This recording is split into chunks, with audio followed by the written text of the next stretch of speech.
Bingo! FGS. OP! Ah là là là là, quelle tristesse de pas être dans ce dernier carré. Encore une fois, c'est... Y a pas de mots. Voilà les gars, les demi-finales. Real Madrid, Manchester City, le derby milanais. Donc il y aura forcément une équipe italienne en finale, avec soit une équipe espagnole, soit une équipe anglaise.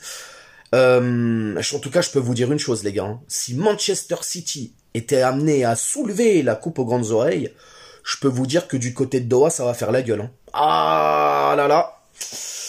Ça va valser les gars, je vous le dis moi. Bref, on se retrouve pour l'ouverture de cette 32e journée. C'est le match du vendredi, le SCO d'Angers contre le Paris Saint-Germain. J'espère que vous allez bien mes humains. On s'abonne à la chaîne si ce n'est toujours pas fait. La petite clochette à côté, on clique dessus pour les notifications, le référencement et on est carré. Donc comme je viens de te le dire, c'est l'ouverture de cette 32e journée de Ligue 1. Le SCO d'Angers reçoit le Paris Saint-Germain. C'est le dernier contre le premier. Coup d'envoi à 21h au stade Raymond Kopa et c'est retransmis sur Prime Video. Au classement général de la Ligue 1, le SCO d'Angers est 20e avec 14 petits points. C'est compliqué, relégable. À mon avis, eux, ils sont bien partis pour aller en Ligue 2. Hein. C'est dur. Bref, le Paris Saint-Germain, premier avec 72 points. Cette victoire face à Lens nous a fait du bien, fait qu'on a pu enfin respirer, prendre de l'avance et se diriger quand même petit à petit vers ce 11e titre de champion de France. On a ça, il n'y a que ça à se mettre sous la dent les gars, de toute manière. Donc voilà, hein. on va le prendre ce titre de champion, je l'espère. Normalement oui.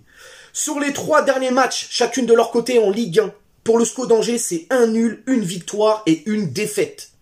Un nul, une victoire et une défaite. On va en reparler aussi parce qu'à domicile, ils scorent quand même, ils arrivent à mettre des buts. Mais ça va être compliqué face au Paris Saint-Germain. Le Paris Saint-Germain, c'est une défaite et 2 victoires d'affilée. Ah là là là là là là là là là là. Les défaites du Paris Saint-Germain cette saison, moi, ça me reste en travers de la gorge, les gars. Il y a des fois, je me dis, mais on avait largement moyen de gagner et on s'est littéralement transformé en fiotasse. Salut, merde, fiot, merde, fiot, comment vas-tu? Sur les 10 dernières confrontations, toutes compétitions confondues, les 10 derniers face à face, là, il n'y a pas de surprise, les gars. C'est 10 défaites pour le SCO d'Angers, donc 10 victoires pour le Paris Saint-Germain. Et cette victoire en 2020, je crois, en période de Covid, le 6-1, je sais pas si vous vous souvenez, Florenzi, doublé Neymar, Draxler, Mbappé qui avait marqué en fin de partie. Ah là là là là là là.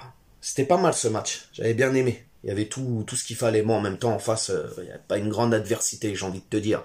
Bref, le premier contre le dernier. Hein, pour moi, semble-t-il, ce sera un match facile, je l'espère. Même si, on va en revenir à ce que je voulais vous dire justement, ils ont fait un match nul contre Nice, 1-1. Mais ils ont quand même mis un but chez eux. Ils ont gagné 1-0 contre Lille, à domicile. Donc c'est quand même une équipe qui score, une équipe qui évolue en 5-3-2. Ils ont aussi été chercher des joueurs d'expérience hein, pour justement... on va dire faire un mélange, tu sais, de jeunesse, d'expérience. Fawzi Goulam, l'international algérien, ballon d'or algérien en 2017, qui a joué longtemps à Naples, il était aussi à Saint-Etienne, si je dis pas de bêtises. Donc voilà, ils ont été chercher quelques joueurs d'expérience comme ça, mais ça reste quand même une équipe très faible, on va pas se mentir.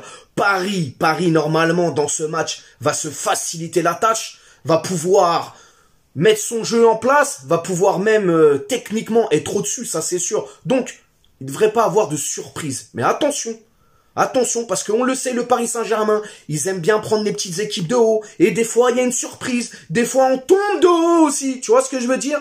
Mais normalement, ça devrait bien se passer.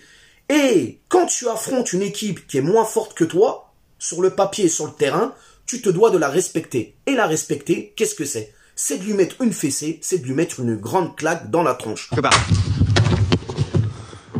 Tu viens ici, toi, petite putain. Tout simplement, on y va, on fait le boulot, on se met bien, et c'est carré. Voilà les gars, il n'y a pas de surprise. Maintenant, Angers, on le sait, les petites équipes comme le SCO, de toute manière, jouent le Paris Saint-Germain, c'est le match de l'année, c'est le stade il est plein, tu m'as capté, bon bref, tout est complet, la buvette, voilà, les mecs, les frites merguez et tout, ça va y aller, la bière sans alcool, etc. Mais... à nous de pas tomber dans ce piège. À nous de faire le job.